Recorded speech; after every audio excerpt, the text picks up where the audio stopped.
I used to sit on the side watching my mother cook, without realizing she was my first chef.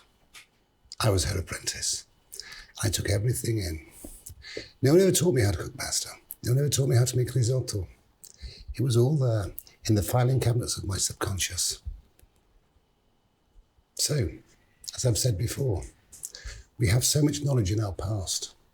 In these last 20 years, I've had time to reflect, to know the people who influence me. If you have to move your pan, shake your pan, you're doing that for a reason, because it's too hot. Because once the heat's in the pan, all you have to do is adjust the flame and let the pan do the work, let the stove do the work. As you see, no movement. As I've always said, great chefs have three things in common. Firstly, they accept and they respect that Mother Nature is the true artist, and they're just the cook. Secondly, everything that they do becomes an extension of them as a person. And thirdly, and most importantly, they give you insight into the world they were born into, the world which inspired them, and they serve it on their plates. Having 3 stars in Michelin doesn't mean you're a great cook. It means you understand the system. That's all. It's about taking people on a journey. And that journey has got to be almost a journey of discovery.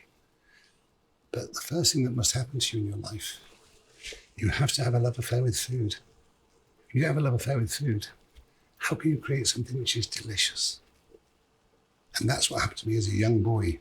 Way before I walked into the kitchen, I fell in love with nature. I wanted to be a gamekeeper. I wanted to be a river keeper. Mother Nature became my surrogate mother. So by appreciating the natural beauty of Mother Nature, and look how you hold it, how you touch it, how you taste her, where you take it. It's about making food taste of food. It's as simple as that. Question, question, question. Taste, taste, taste. Think, think, think. That's what cooking's all about. It's about where you can take it. Because I'm a classicist. I'm not a fantasist.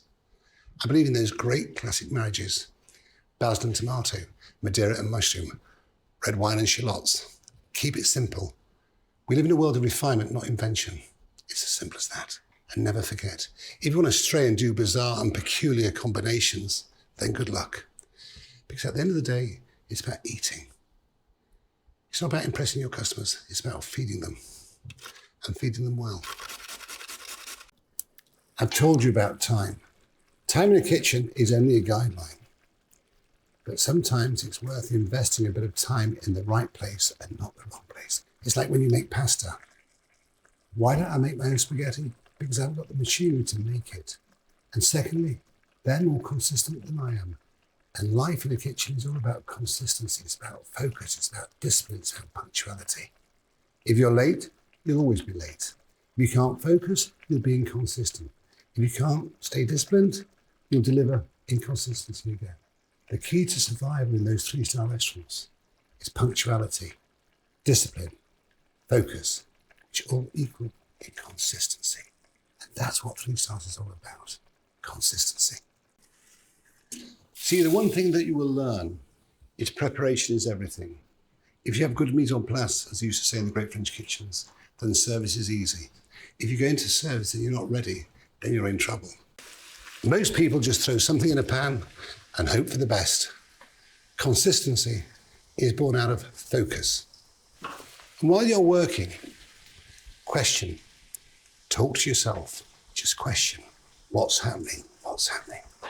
Because the more you work with food, the more you understand food. It's very simple. I'll tell you a little story about my first week at Gavroche.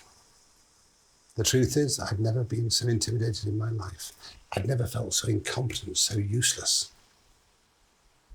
At the end of that week, Albert called me into his office. He said, "Macro, sit down." And I thought I was going to get the sack. And he gave me the greatest bit of advice I've ever been given in my life. He said, "Macro, don't allow the stove to intimidate you. Don't allow the people around you to intimidate you. If you allow them to intimidate you, you'll never cook. You'll never realize your true potential." On the Monday morning, I attacked the stove. And I survived. But that was the greatest bit of advice I've ever been given. Never be scared of the stove. Attack it.